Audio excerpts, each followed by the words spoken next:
A lot of people, a lot of listeners, you're a people pleaser. I'm a people pleaser. It helps you assimilate to tribes. It's a good thing that you're a people pleaser. But the key is you've got to learn to say no to most things. Because if you're saying yes to everyone, you're essentially saying no to everybody. Because you're not going to be able to give your full self. So if you say yes to everything and everyone, honestly, you're saying no to everybody. Because you're not going to be able to do your best. Because you spread yourself too thin. So think of a mindset of a surgeon. They're only allowed to work certain hours because at a certain point in time, they become a detriment to the patient. And so you got to think of your time like a surgeon, that you only have so many yeses. So you really want to protect those yeses for the big thing. Our deepest fear is that we are powerful beyond measure. I will live every day as if there were a microphone tucked under my tongue. It's great to get in the game, but don't get in the game till you understand the rules till you're an insider. Your life changes when you begin having a different conversation in your head. What we need to do in radically deep problems is propose radically visionary solutions. Because the people who are crazy enough to think they can change the world are the ones who do. Greetings everyone, my name is Julie Masters and you are listening to another episode of Inside Influence, in which I delve into the minds of some of the world's most fascinating influencers or experts in influence to get to the bottom of what it really takes to own your voice and then amplify it to drive an industry, a conversation, a movement, or a nation. Now here's today's question. What's holding you back from focus? You know, most of us would have started this year with hopefully some clarity on what we want to set into motion. The goals we want to kick, the freedom we want to create, the impact and influence that we want to build. And yet, what if I told you that the key to achieving any of those intentions actually lied in a commitment to doing less rather than more? My guest today is the king of getting maximum impact with minimum distraction. Erik Qualman is a 5-time #1 best-selling author and speaker, having performed in over 55 countries and reached a grand total of over 50 million people. His books, #1, Socialnomics, How Social Media Transforms the Way We Live and Do Business. #2, Digital Leader, 5 Simple Keys to Success and Influence. And his latest, #3, The Focus Project, the not-so-simple art of doing less. They have all been on the CEO list of must-reads pretty much since their published date. He was also, little known fact, voted the second most likable author in the world behind Harry Potter's J.K. Rowling. No small feat. You know, Erik's work first caught my attention a few years ago, when a video that he had created seemed like it was just everywhere. It was being played on loop by every influencer, industry expert, and CEO that I know. Literally every conference I attended or spoke at, somebody played Erik's video from the stage. Now that video was called Socialnomics, and it was a viral video trailer for what would become his best-selling book of the same name. It was a 2-minute visual feast with a killer soundtrack detailing everything that you need to know and couldn't have imagined, or basically, you know, couldn't get your head around about the rise of social media. Now, if you haven't seen it, or you want to see a book trailer that literally created a bestseller, check it out in Google. Just type in Socialnomics, it'll be the first one to come up. So, needless to say, I tracked him down and I convinced him to let me pick his brain. In this conversation, we dive into how he created Socialnomics and the keys to using content for massive cut-through. Here's the hint. It has a lot to do with making the complex simple. The story behind his legendary lime green glasses. For those of you who know him or know of him, you'll know exactly what I mean, and why stepping into his story rather than avoiding it was the most powerful thing that he did when it came to standing out. Why he wrote The Focus Project as he terms it, anti-venom to his first book. A journey that began when he noticed his own inability to focus in a world of social media and digital distraction, and exactly what he decided to do about it. What's on his not-to-do list right now? I highly suggest you add this to your list of questions for successful people if you ever sit down with anyone. You can learn way more from learning what it is that someone is committed not to doing than what they're hoping to attempt. And finally, the advice he gives his own children about how to manage their focus and make a mark in a world of never-ending distraction. You know, the biggest piece of gold I got out of this conversation was one question. And it's one question that I have since repeated to a number of people in my inner circle who are just looking for some more clarity at the moment. And that question is this: what's the one thing that if I do it well will make everything else easier or not necessary? What's the one thing that if I do it well will make everything else either easier or not necessary? Now, if you answered that question, then you need to focus like your life depends on it. On a quick note, you will notice that the sound quality in some of Erik's answers struggles in a few places. You know, we do our best every time to pick up on sound issues, prevent them, and correct them when we can. Thank you, John, our amazing editor. However, sometimes we just have to go with what we have because the content is just way too powerful to lose. Believe me on this one, it's worth working through it on a few little sections. So, stride on, cycle out, drive safe, or just plug in and let the world do what it does for a while and enjoy the unique brain that is Erik Qualman.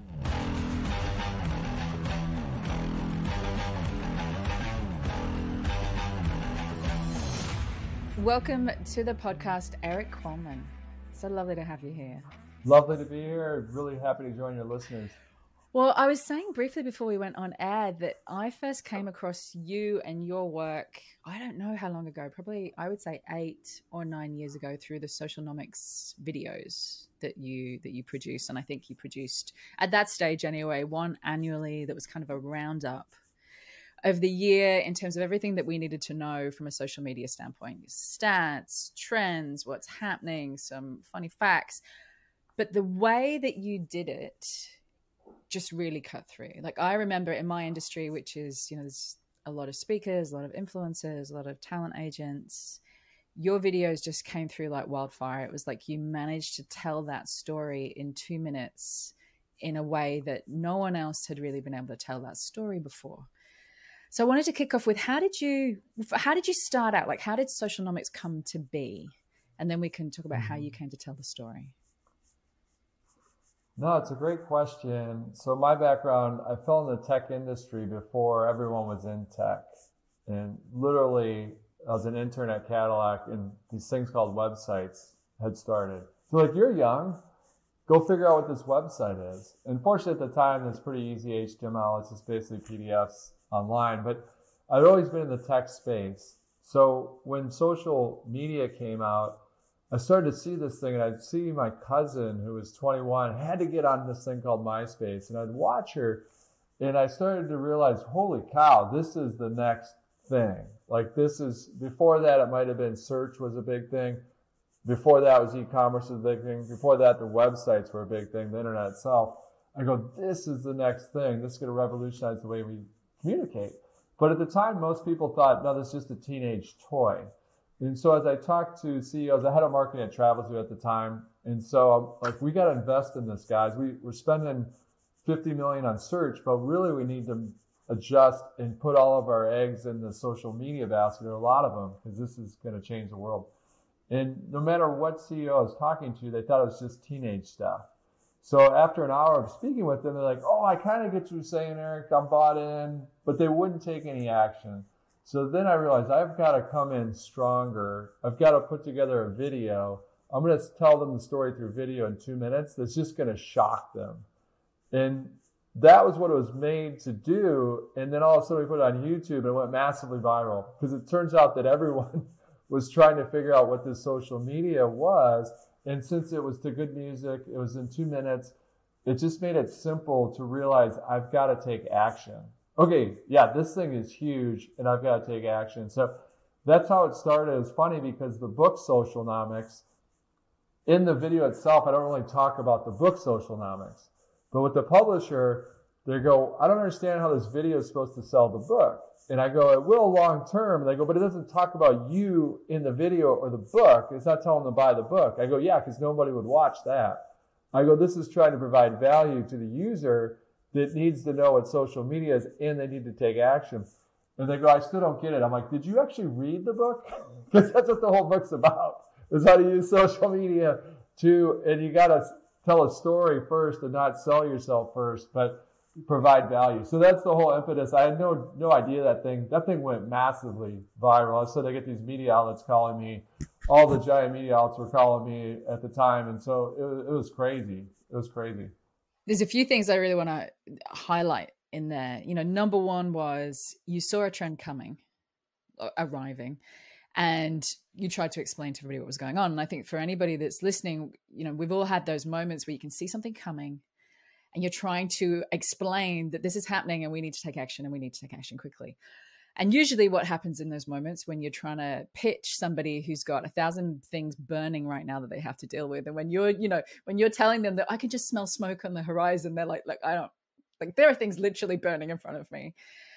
But rather than back off then and just kind of, throw your hands up in the air and say, nobody's into it, nobody cares, you did the one thing that I always try and coach people to do, which is you put on your translator hat and your epic storyteller hat. And you were like, right, I need to translate this problem in a way that they understand, in a time frame that they can digest, using language that makes sense.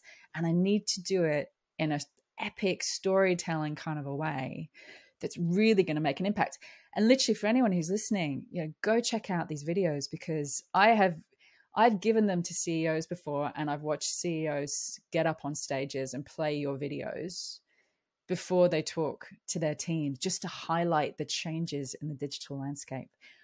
What do you look for? Because I know you do these videos for lots of organizations now. When they come to you and say that we have this big complex beast that we're trying to get cut through with, what are you looking for when you put together these short bite videos? What I'm looking for is to answer the question, so what? So what? And whenever you give a keynote on stage, I even almost say this out loud to the audience. Hey, you guys had fun. You're entertained. But so what? What am I supposed to do with this information? And so that's why I always want to get to the core, whether we're working with an IBM or a Disney, is so what? So what? What do I need to get the essence and help break through the clutter? So that's the key, is you got to make sure that everything in that 90 seconds to 2 minutes is answering the question around the so what, so that someone actually stands up and takes that action. It's funny because you mentioned the video. It was crazy. I'd see on Twitter, if I have to see Erik Qualman's video one more time to start a conference, I'm going to get sick. That was kind of funny. That's like, you're laughing. Or people are texting me that do me. They're like, I'm in Australia and your name just came up on the screen in this video. So it's kind of funny just to see that it was being used so often. But funny story about us doing videos for other folks is literally I got a phone call that said, hey, do you do these for the organizations? And I'm Mr. Green Jeans. I go, no, I just did it for this one time. I just put it together. And then the second caller comes in. They're like, hey, do you do this? I'm like, no, I just did it for myself. And then the third time I finally got wise and said, oh, yeah, we could do that. We'll do that. We've got a product just here for that. Yeah, we've got a whole studio. We're ready to go. Let's make it happen. What's been your favorite project to work on from a storytelling standpoint when putting these together? I know it's not all you do, but I'm just fascinated by this facet. Yeah. From the animation studio side of things, it's just the time I almost fell out of my chair and dropped the phone was when Disney called. Because I'm going, well, why don't you have the Pixar guys do it? I don't understand. Like, we're a boutique animation. And then it made sense because I'd worked at big companies before. They said, well, the Pixar guys are going to charge us internally, so it's going to be more expensive. But mostly that's going to be a 2-year wait list to get them to do anything. And also we want an outside voice. So obviously you're an expert storyteller. A lot of times it's hard to see, the picture when you're inside the frame. And so it's really about getting that outside script writer to go, that's not important. I know you love that because you worked on that product, but no one cares about that outside of your organization. This is what they care about. This is the so what. And so that was a really cool project to work on. And then it went a little deeper than that, because whenever you work on some of these animation pieces, it uncovers some bigger issues that might be at that organization. So, for example, at Disney, they're starting to, at the time they were wrestling with all this technology change, and they wanted us to show that they're actually a digital company, that they had these magic passes that you could actually have a wristband and it would open your door. You could charge food to it. You know, you could get your photo pass, that they were a very digital company, which they were. But then on other sides of the coin, they're wrestling. So for example, most of you listeners out there, you've been to Disney World. When you get to Disney World, you're going to take that iconic photo in front of Cinderella's castle. Well, historically, that's a professional Disney employee that's taking that photo. That photo is going to cost you $25. It's well lit. Boom, you've got it. Well, now everyone has these really high-level HD cameras. They come in to the park. So now there's a potential issue because they're wrestling with, wait, are we going to cannibalize this product? Everyone's trying to get a picture in front of their castle, but now it's messing up our professional photographer. Should we ban phones in the park or ban phones in that area? Because sometimes there's a problem on the ride. And so then I'm working on this animated piece, but since I was physically in Orlando at the time, they go, well, let's bring this guy down. He's external. Because I was doing a lot of digital coaching at the time as well. So I just walked down there and I go, we can talk about hours and have good arguments, but at the end of the day, Disney, it's like, what does the customer want? How many of you have kids? Everyone raises their hand. I'm like, all right, you're in the park. Pretend you don't work for Disney. You come to the park. And you want that picture in front of the castle. And you want to take it with your phone. That's what you want to do, right? And they're like, yeah. I go, how'd that experience be if you weren't allowed to use your phone or weren't allowed to use it in that area? And they're like, oh, that makes sense. Then the lawyers pipe up, because then it becomes a question of, okay, the phones are allowed in the park, but now, can they take a picture in front of Cinderella? Well, what would you do if you're a parent? Yeah, you'd want to take that picture. Okay. But they're going to mess up maybe the professional shot. Okay, let's unpeel that a little bit. Let's walk that back. What about the professional actually taking the picture with the person's phone? Oh, that'd be good for the parent, but then the lawyer starts piping up at the end of the table. Well, what if they drop the phone or they erase the photos? I'm like, blah, blah, blah. I go, there's a lot of things. I go, but at the end of the day, that patron, that customer, that parent's not going to understand that legal piece. All they're going to understand is that they came to Disney and that Disney is not nice to their customers because you wouldn't, as a person standing there, take a picture with their phone. And then the revenue officer said, we're going to lose millions of dollars on these $25 photos. And I go, yeah, but you're going to get all this free marketing from them posting it on social. So that's going to be, and if someone's going to cannibalize, there's an old saying, if someone's going to eat your lunch, it might as well be you. I go, this is going to happen. So you might as well proactively be on front of it. And then all of a sudden, a year later, Disney becomes the most Instagram place in the world. So that's millions and millions and millions of dollars of free advertising that you couldn't even script it any better. But you can see how difficult that decision is if you're inside the bottle, right? It's impossible to see the label. And so that's what I love about projects, to your question, is not only the animation itself, but often it uncovers deeper levels of things that can be done better at organizations. So yeah, I completely agree with you. It's really hard sometimes to see what's on the label on the jar when you're inside the jar, and getting that outside perspective. But if you have to do it, we talk a lot about everything needs a trailer, right? Like you need a trailer for your idea. You need a short form version of the movement you're trying to push. You need a trailer of your business because we have short attention spans. And if you can't give it to us in 2 minutes, we're not interested in the 20-minute, 2-hour, 2-day version of affairs. So you said you start off with the question, why? Like, why does anybody care? Are there any other questions that 2 minutes has to answer other than that? Or do you just go hard, double down on that question? Yeah, I mean, it's funny because I teach a class at Northwestern. And so part of that class, when we're talking about digital leadership, is these folks are super smart, master level class. They're executives at their organizations, but all of us are in sales, whether you like it or not. If you're trying to get your kid to eat green beans, you're in sales.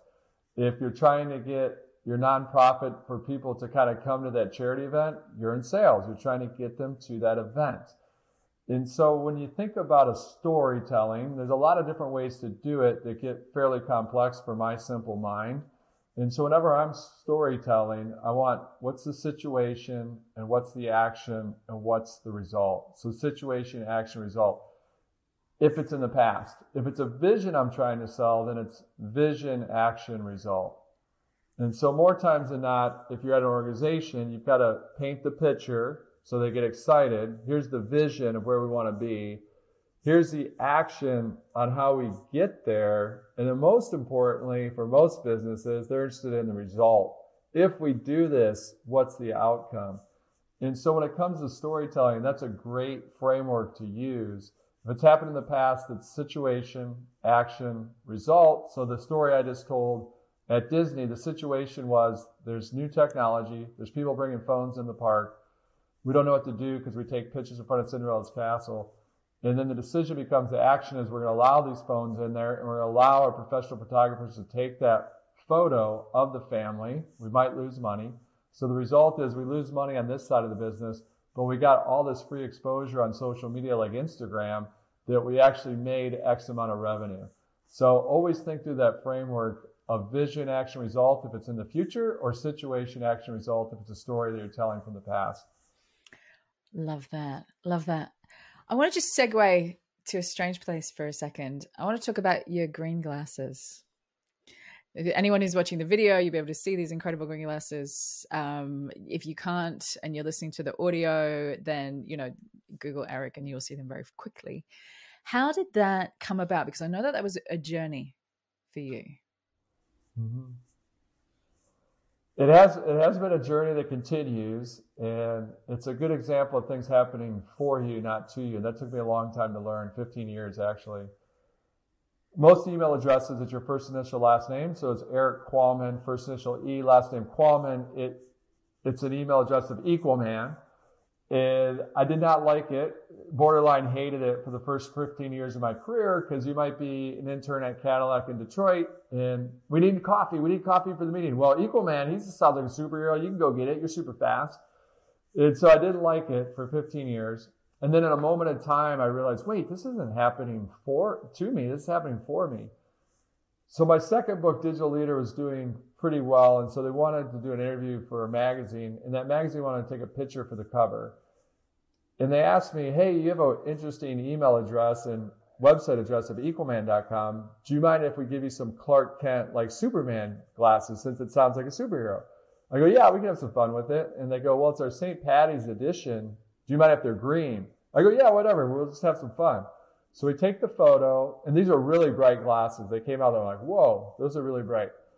Then a couple weeks later, I fly to Kenya to give a keynote address. And I'd never been to Kenya before. This is my first time to Kenya. So I wanted to really learn about the culture. So the night before, I went to a rescue shelter to adopt a baby cheetah, just to support that shelter, not to take home, obviously, but just to support the shelter. And on the ride over, the lady that I'm with, she looks at me and goes, hey, Usain Bolt, the Olympic sprinter, just happened to be here 2 days ago, and he adopted from the same litter that you're going to adopt from. We filmed him. We'd love, if you don't mind, to film you and marry the footage together just to raise some more awareness and money for this rescue shelter. So I go, yeah, that sounds great. Happy to do it. And she looks at me and pauses and goes, but obviously when we're filming, we want to make sure you're wearing your iconic green glasses. And I look at her and I go, oh, I don't walk around the world wearing those glasses. I look like a fool. Those are just for that magazine. And then the look of disappointment on her face, and she goes, no, everyone in Kenya, that's their expectation. That's what they think you look like. That's their expectation. So I never want to have that look of disappointment again, but it was a trigger that went off in my head that said, hey, you fool, this is happening for you, not to you. Step into that discomfort and just embrace it. So if you can help one other person, then it's worth wearing those glasses. Now, keep in mind, this has happened, the world shifted very rapidly in the last 8 years. So if we look back 8 years ago, most keynote speakers were still wearing suits, even with a tie on stage. And so for me to have green glasses, we'd actually lose deals. Like people didn't want to book me for a business event because they're like, well, what's up with the green glasses? We need someone serious for this business event. But in time, we'd lose those deals, but we'd gain other deals because we're like, yeah, we're sick of the stuffy speaker. We want someone that's exciting, someone's different ideas. This guy's talking about innovation. He's talking about focus. Glasses make sense. And then lo and behold, all of a sudden, now we've become a seller of these glasses because just like the animation story I told you, that these conferences and companies started saying, hey, when Erik's on stage, can we get some of those green glasses for the audience? And we're like, yeah, you can order them over here. And then in time, they said, no, we want you to order. We want you to bring them and then we said, well, we can put your logo, and over time it evolved. So now we've sold close to 100,000 of these glasses. So they'll have them on the chairs at the events where I give keynotes. People have fun with them. I have the executives put them on. Obviously, I'm talking about focus. It makes sense. If I talk about pioneering, it's about stepping into that discomfort so that they remember. They see those green glasses on their chair. They're like, oh, yeah, it's not supposed to be easy. As a pioneer, I'm supposed to get that pushback. And so it's been a wild journey. We don't know where it's going to go next, but it's been a fun ride. I never knew I was going to write a focus book, but when I did, that's when they said, let's put you on the cover. It's the only book that I talk about personal things. It's the only book that I'm on the cover, and it's because the glasses are there. I think there's something just really important there around stepping into your story, right? Like rather than resisting your story, I feel like for a lot of us, we have this viewpoint that there are, parts of me that I'd rather nobody else knew about. There's parts of me I wouldn't want to discuss. There's the parts that make me different that I'd rather keep over here because those are the parts that, will, I don't know, have me ostracized or whatever the feeling is. It's the keeping small of a part of ourselves. And the irony is, like the green glasses, it's those parts of ourselves, those parts of our story that are often the ones that are the key to standing out and the key to being a full technicolor version of yourself. Irony again, green glasses, as opposed to a muted down version of everybody else. What are some of the keys to stepping into your story? Because obviously there is discomfort involved. Yeah, I love the way you frame it because it is true. If it was easy to step into your story, we'd all have done it. And so what's interesting is now I talk about this on stage. So I would never talk about the green glasses on stage. I just would have them on. And then we have a pretty good feedback loop because people think I'm crazy, but I give out my email address on stage because I want to connect with people. Just not me on stage. I want to connect with them long after that. And so I started to realize that they were distracted. They wanted to know why I was wearing bright green glasses. They say, I love your message, but why are you wearing these glasses? So I go, okay, maybe I'll just tell it on stage. And so I told the story on stage, and then it started to come back, that feedback loop. That was their favorite part of the whole keynote. So it's something that I had resisted telling. And then I started to realize, wow, personal is very powerful. Even though it's uncomfortable for me to talk about myself. I grew up in the Midwest in Michigan where you don't talk about yourself. You just don't. And so, but then I realized I could do it because it was helping someone else out. Because you're exactly right, is that people haven't stepped into their story like me. They resisted it for 15 years. So when I tell that story on stage, I tell them, I'm going to tell you my story, but it's everyone's story here. And so some of you on that journey haven't taken that step, but when you do, it's going to be very uncomfortable at first. But long term, it's the most comfortable place we can live, is being our full self. But those first couple steps are very difficult. It's very uncomfortable. Like I mentioned, we lost revenue. I'd wear them on my head because I didn't want people looking at me. Because I could tell they're like, oh, why is that guy wearing green glasses like that? And now I've worn them enough, I forget that I'm wearing them, and some people say, I love your glasses, or they won't love them. So it's very binary. But the core message is to, exactly right, Julie, as you said, to step into that discomfort. In short term, it's discomfort, but long term, it's the most comfortable place we can live. Or perhaps you have stepped into your story, but you haven't stepped into the biggest chapter. And you know that chapter. You know it. You're just afraid of that failure, that you're afraid, and I do it too, that I won't tell people I'm writing another book. Or I won't tell them, here's my dream is to actually write a fiction book. Because if I say it, then it's real. And if it's real, then there can be failure with that. Where if I just wish for it, it's not real till I verbalize it. It's not real till I take that step. And so the reason we don't do that is because if I don't take that step, then I've never failed. Just like if you're a great singer or think you are, if you never get on stage, you can never discover that you're a bad singer. But you also, the inverse of that is you can never discover that you're the greatest singer in the world. And so it's one of those weird things we all wrestle with.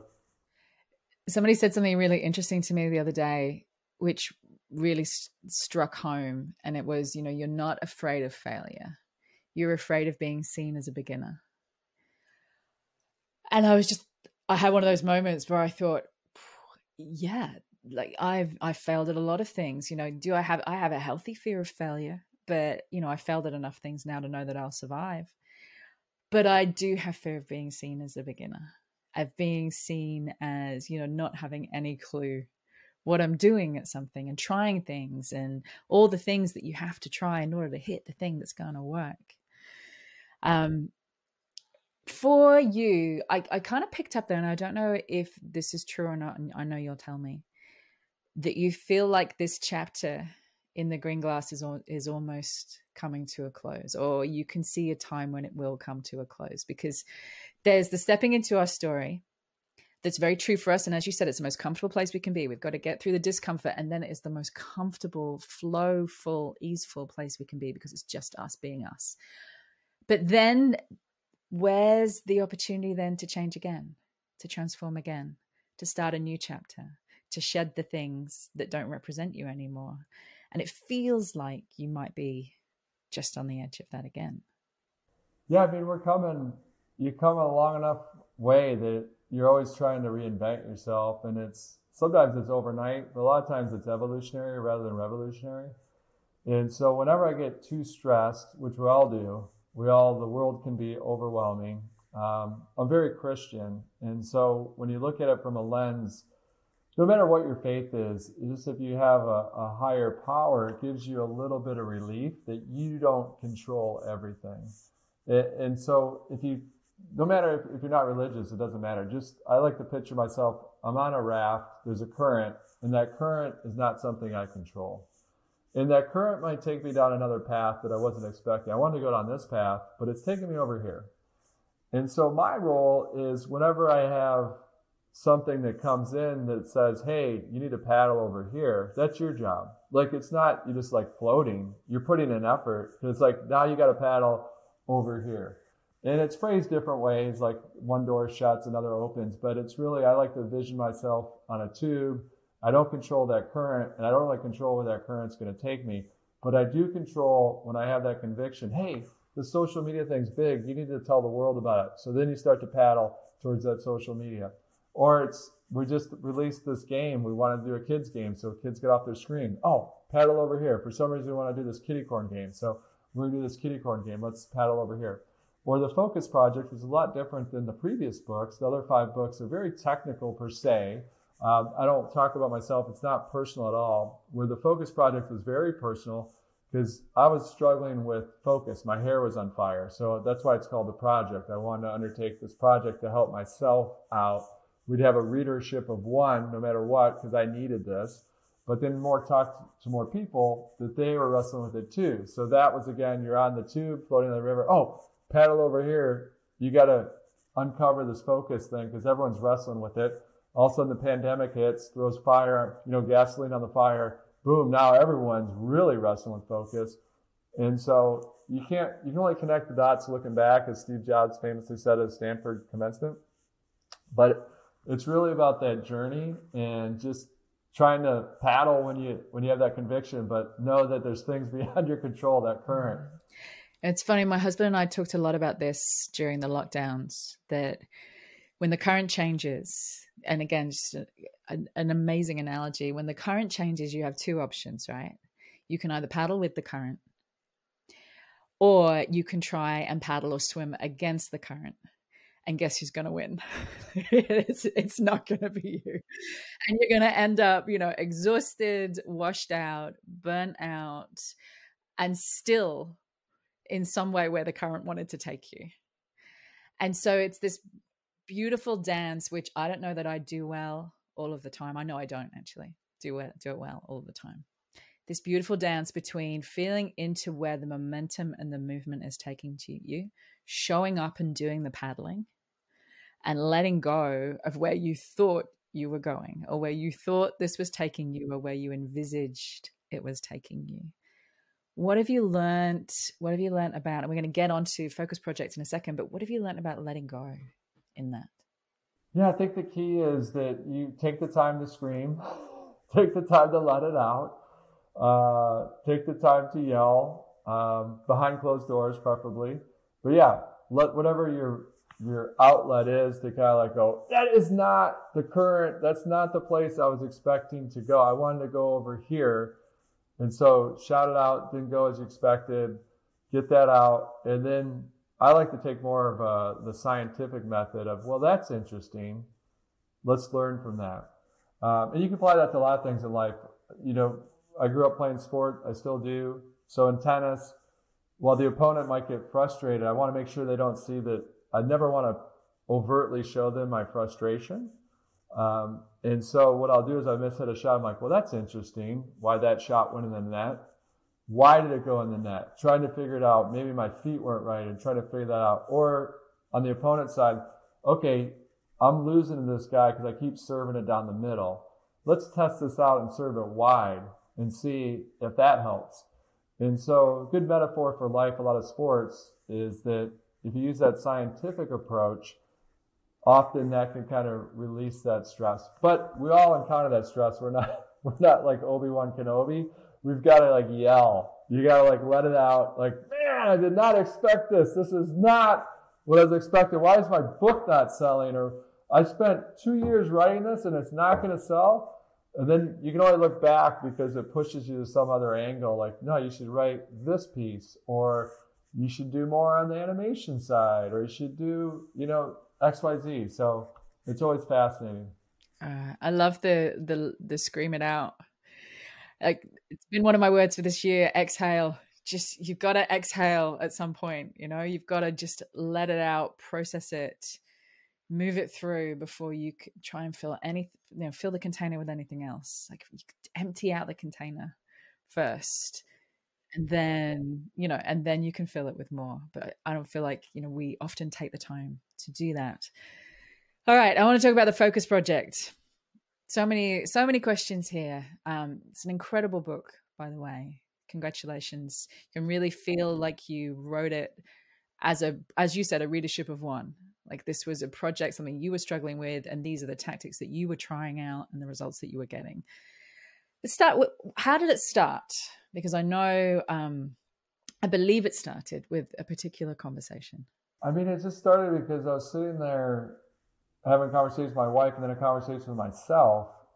Why is every day my hair on fire at the end of the day? And then I say, not going to happen tomorrow. Like, we envisioned that the tomorrow is going to be different. And that it was the same thing was happening. And I paused and I go, this is crazy.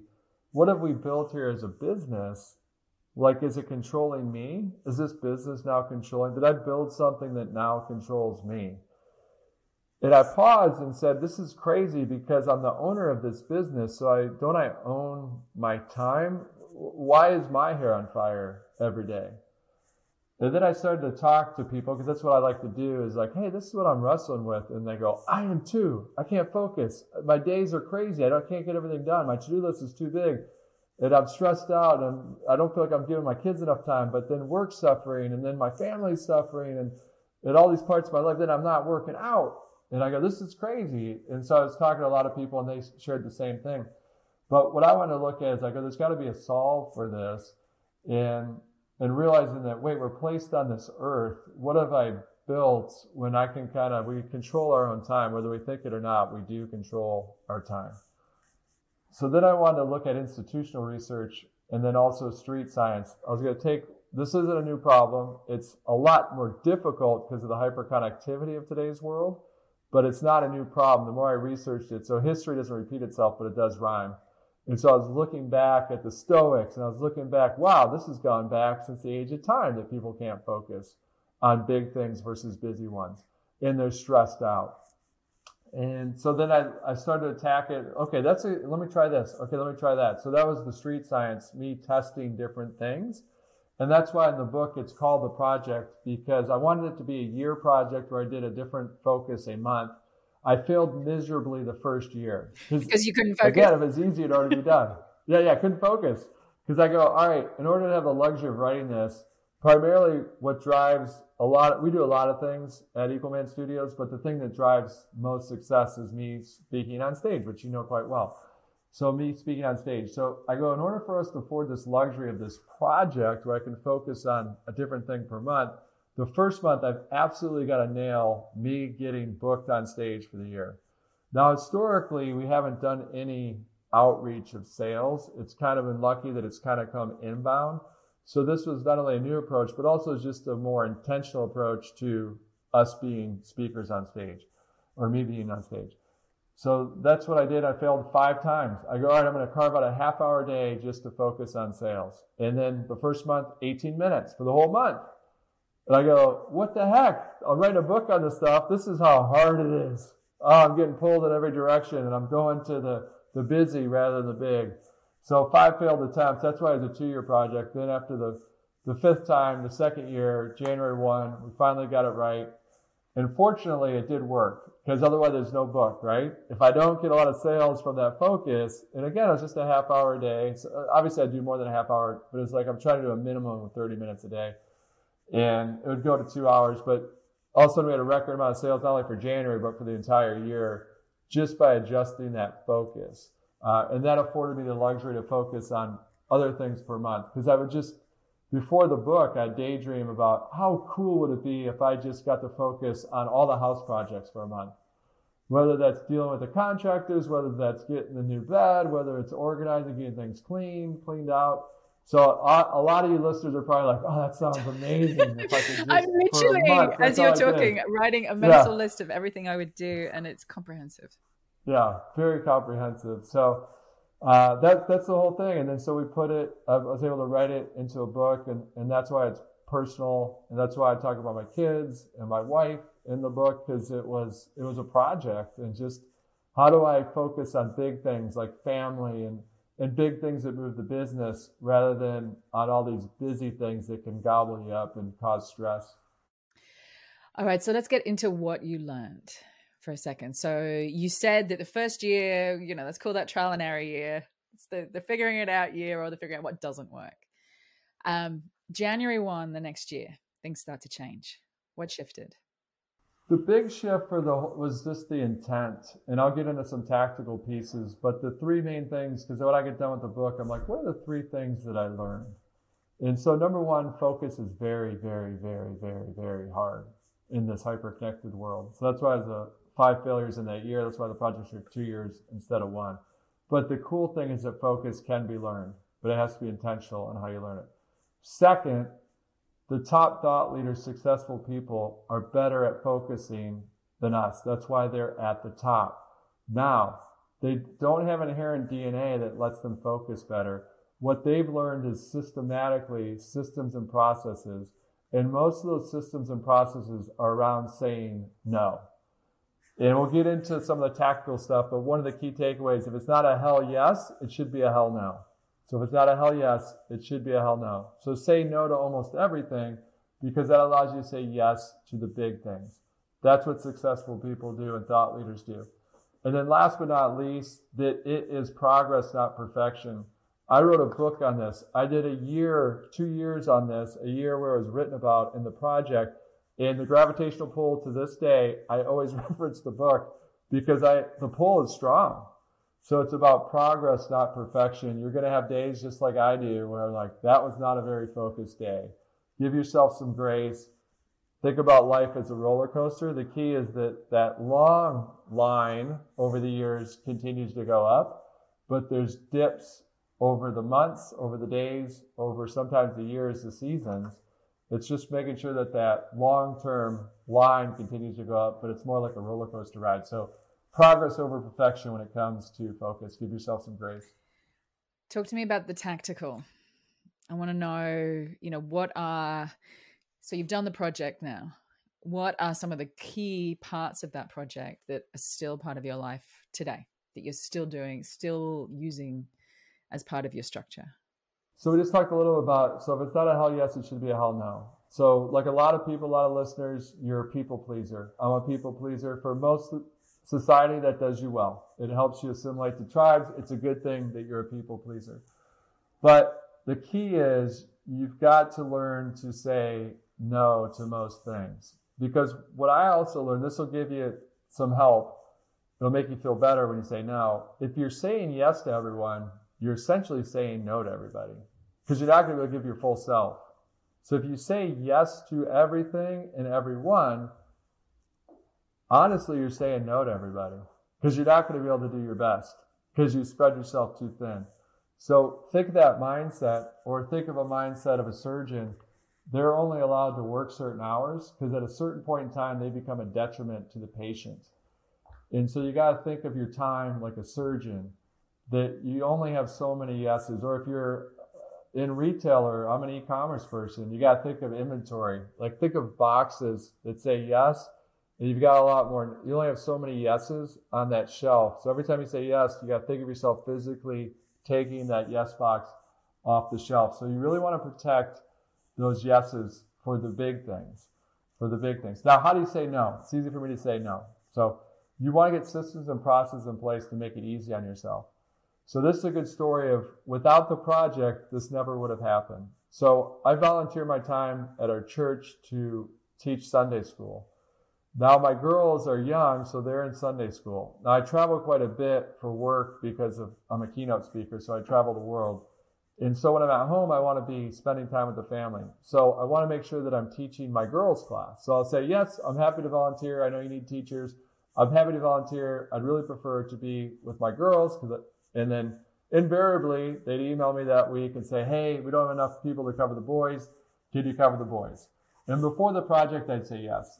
Because even though I wanted to cover the girls, I'm like, what kind of volunteer am I if it's on my terms? But then I'm doing this project. So then it comes in, I'm like, I got to test this out. I'm talking about this in the book. This is my time, street science. Let's test it out.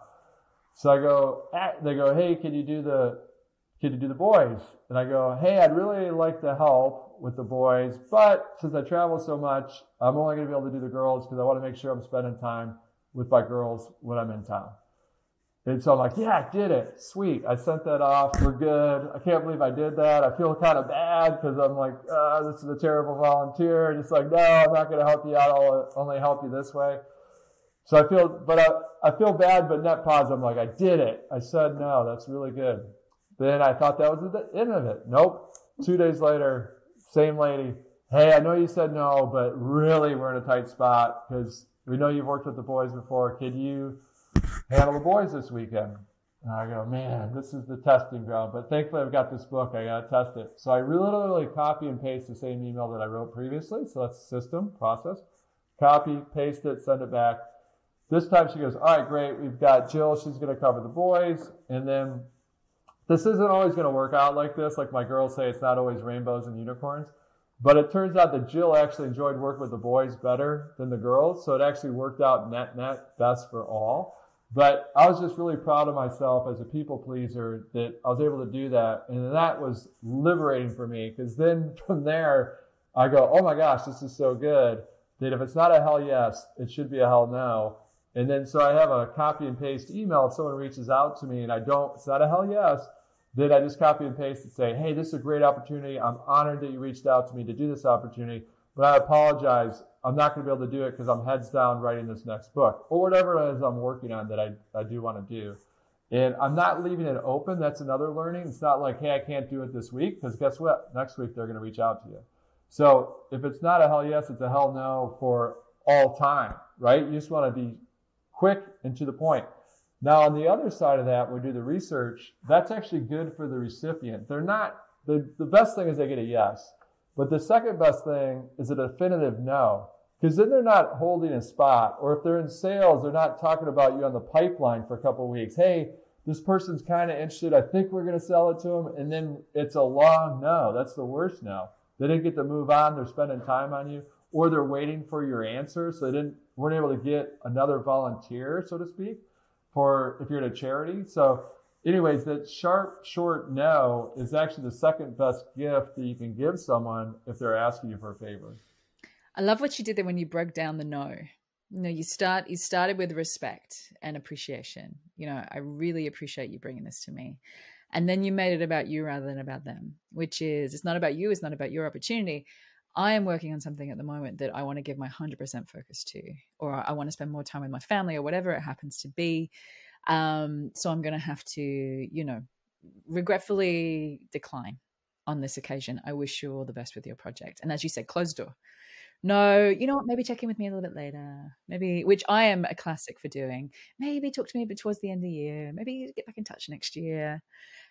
And then you free up everybody's energy, right? Like you free up your energy because you've said no, you can move on, and you free up them to go and explore something that's going to work out better for them in the long run. Somebody who's able to give it their undivided attention. I want to talk about the idea of attacking the morning. I've tried multiple different ways of doing this in my career, and I can't say that I've hit on a winning formula just yet. So I'm really curious. Firstly, what do you mean when you say attacking the morning, and what does that look like? What have you come to put into place here? So I would say attack the day before it attacks you. And so the best way to do that is in the morning. Now, it doesn't matter if you're not a morning person. So it's really just about what I call the power hour. So if you happen to, and we'll just do it for you just because it'll be interesting for the listeners while the listeners are listening as well. A very simple approach to figure out what type of bird you are. So if you're a morning, a robin, so that's an early bird, right? If you're an eagle, that's more mid-tier, or you're a night owl. So those are the three birds. You got the night owl, you got the eagle, and then you have the robin, which is the morning bird. So I just want you to think, close your eyes. This is for you and also the listeners. It's Saturday morning. Somehow the kids, they're maybe at Grammy and Granddad's. They're just not going to wake you up. There's nothing that's going to get you up. Nothing's going to bother you. I know this is a fantasy, but nothing's going to disturb you. What time would you naturally get up? Like, what time would you naturally wake up and feel like you're ready to get out of bed? Sometime between 6 and 7. So let's just say 6:30. Okay, 6:30. So you're a robin. So anyone that's under 7 a.m., they're a robin. Anyone that's 7 to 10, which most people are, they're eagles. And then the smallest percentage are actually night owls. So that's anyone that would wake up after 10 a.m. So that's just good for you to know, self-awareness. But let's say that you're naturally inclined to get up at 6:30. So 6:30, you get up. You have a half hour where you're sort of waking up. So in that 30 minutes, you can do whatever works for you, whether that's, gratitude journal. It might be just you calmly. It might be just checking social media, whatever it is that's kind of getting you geared up. But then if you can, then once you're kind of awake, and some people can do it 15 minutes, but let's just say 30 minutes. Then what you want to do is you want to utilize that power hour or power half hour, whatever time you have. A lot of people have busy lives. But that's when you carve that time out for you. And that's when you want to attack the most important thing. So identify your to-do list. What's the one thing that makes everything else either easier or unnecessary? As I mentioned, for me, that is, for the year, is get on stage. And so I'm going to look at that to-do list. Which of these, if I do get on stage, it makes everything else easier. Book sales, glasses sales, whatever we're trying to do. Impact on people, connections. And so you want to look at that list and ask yourself, what's the one thing that makes everything else either easier or unnecessary? That's what you want to attack in that power hour. You want to attack it before the day attacks you. Then you do that. You're playing with house money the rest of the day. You've attacked the thing that probably you didn't want to do, to be honest. It's probably the one thing. Answering email is pretty easy. So save that for later when you're tired. Use your brain when it's at the highest power and your energy's at the highest power. Attack the day before. Everything that's going to go crazy is going to go crazy. Like, I interviewed this lady. She's 52. She's really good CEO, turnaround CEO. And she goes, Erik, it's crazy, but it didn't happen until my 50th birthday. I always woke up hoping nothing bad or nothing unexpected would happen in that day, which makes sense. And then she goes, but after 50 years of my birthday, I realized that day had never come. All those days, those currents we were talking about had gotten shifted.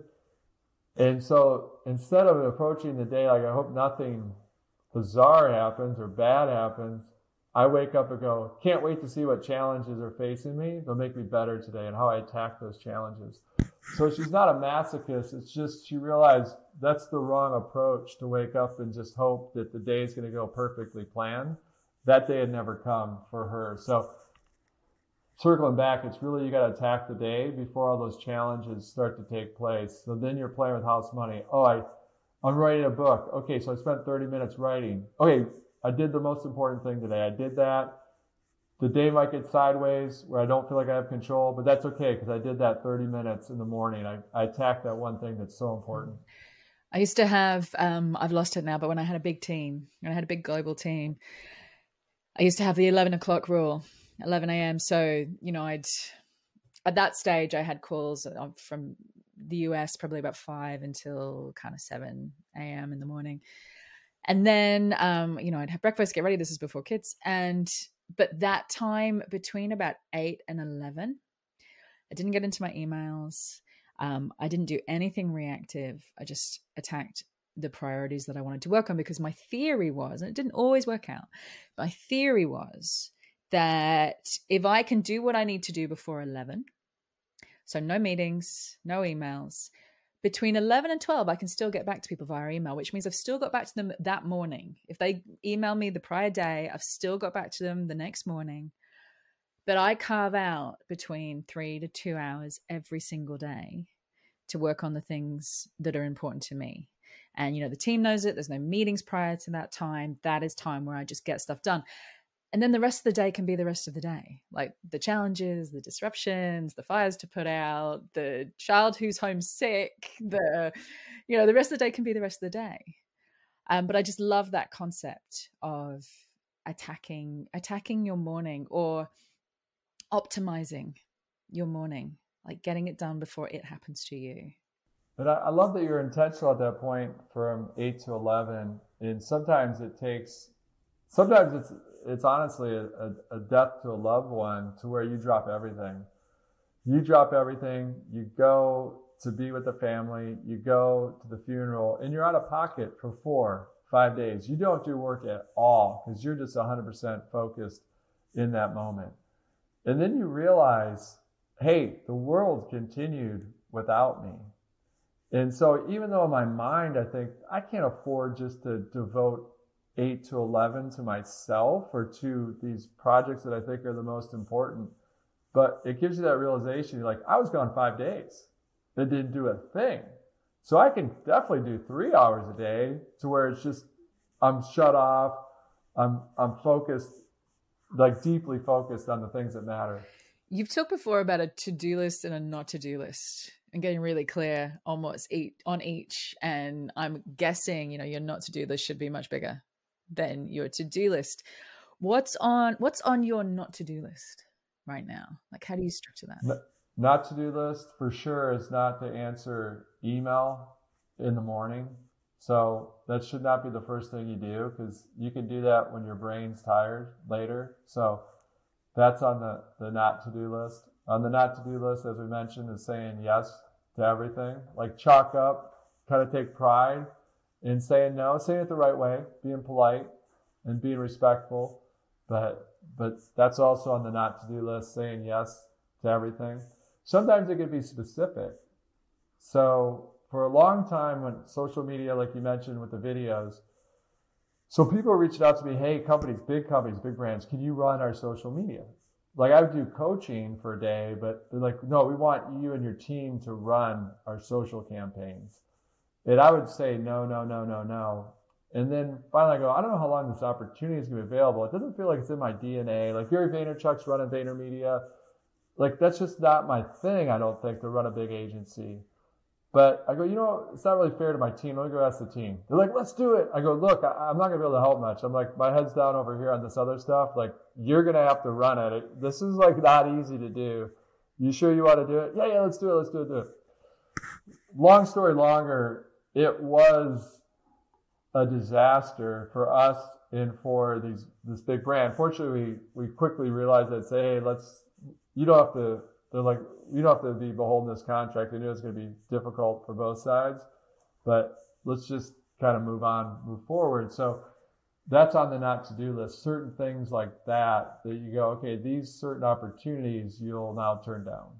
You mentioned a question before, and you mentioned it very briefly, and I want to come back to it, because when I read this question, I just wrote next to it the word gold. And that was, what's the one thing that if I do it well will make everything else easier or not necessary?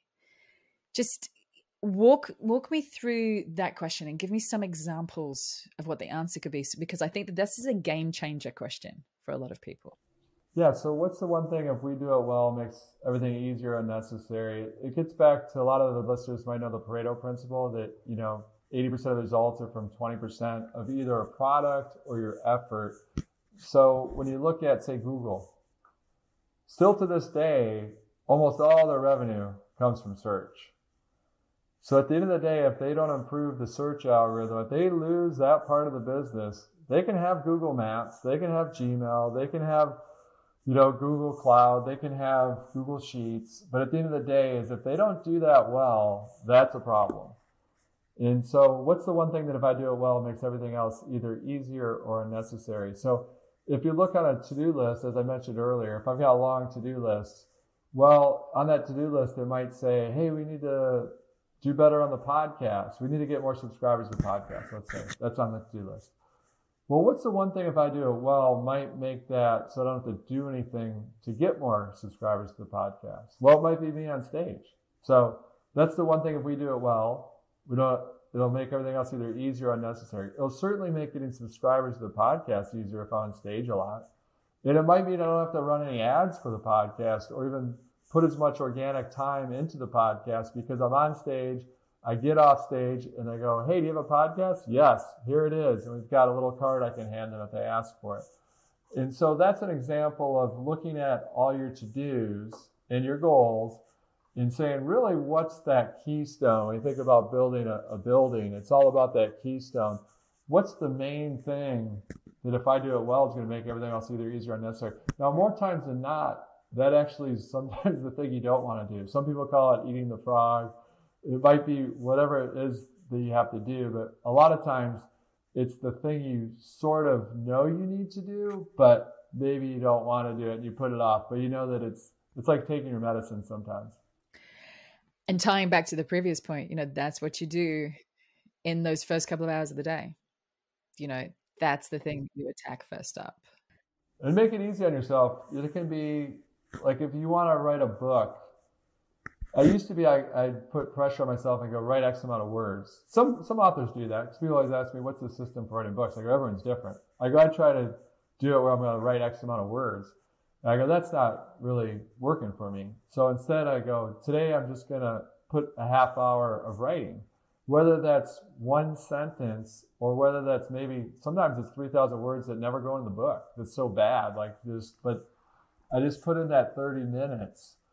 And so that works better for me. So figure out what systems work for you.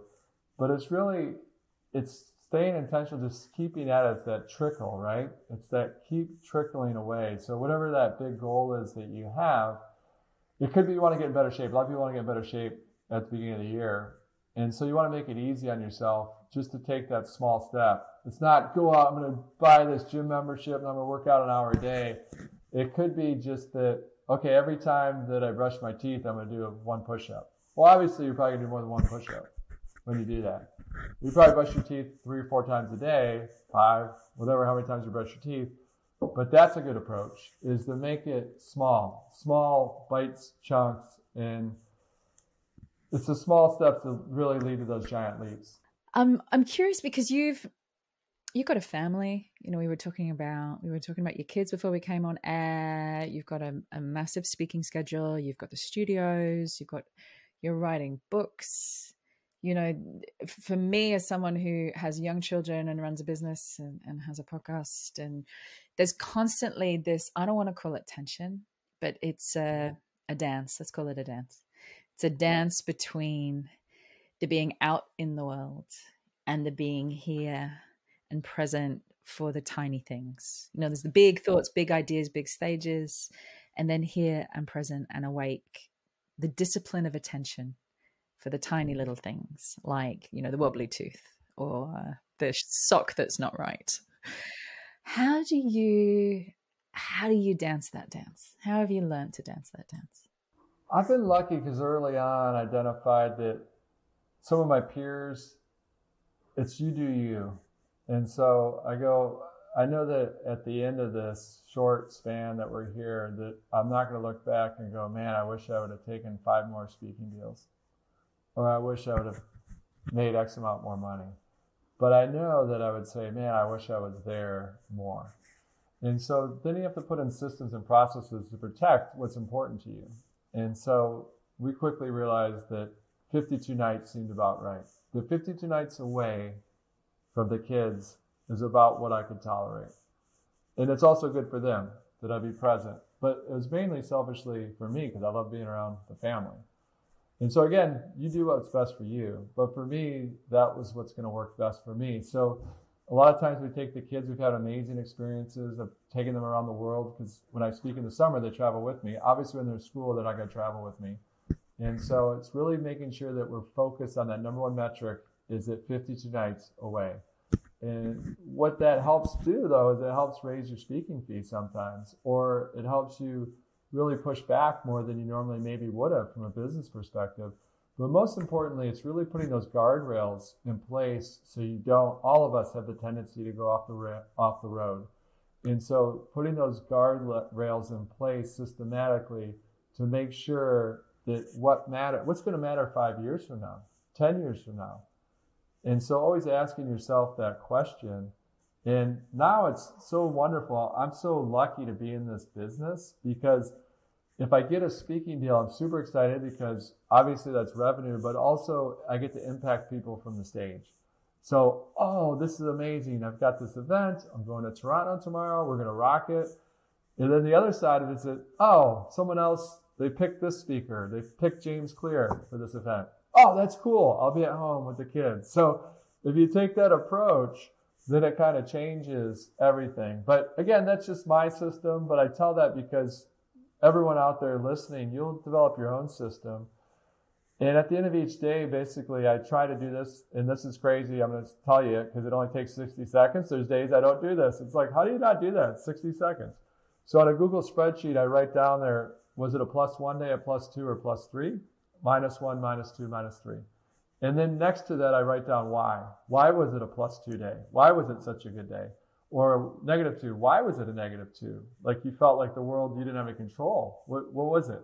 And you'll start to see those patterns over time. And over time, you see what matters to you, what brings you joy. And so then you start to be more intentional with your time. And so that's a good system to use as well, is to write that down each and every day. And over time, you're going to see a pattern. And pattern recognition, for me, it's like spending time with my kids is the thing I love to do the most, spending time with my family. And so then that helps formulate your to-do list and your not to-do list. One of my last questions, I just want to stick on the parenthood thing for now, because I feel like when you look at it from the lens of either parenthood or mentorship or relationships with younger generations, it really crystallizes our thinking for some reason. You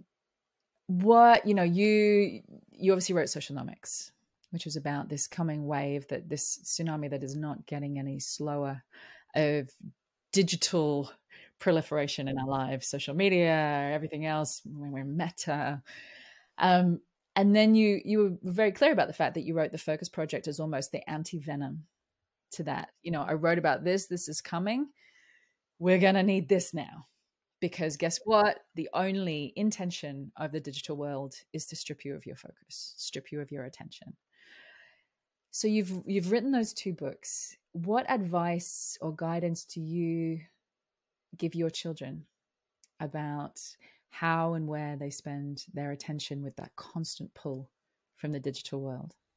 Yeah, no, it's a great question that I'm going to unpack in 2 seconds because you just jogged my memory on something. Because my lovely wife, during the course of writing the book, I'd come home and I went to open a drawer and I couldn't open the drawer.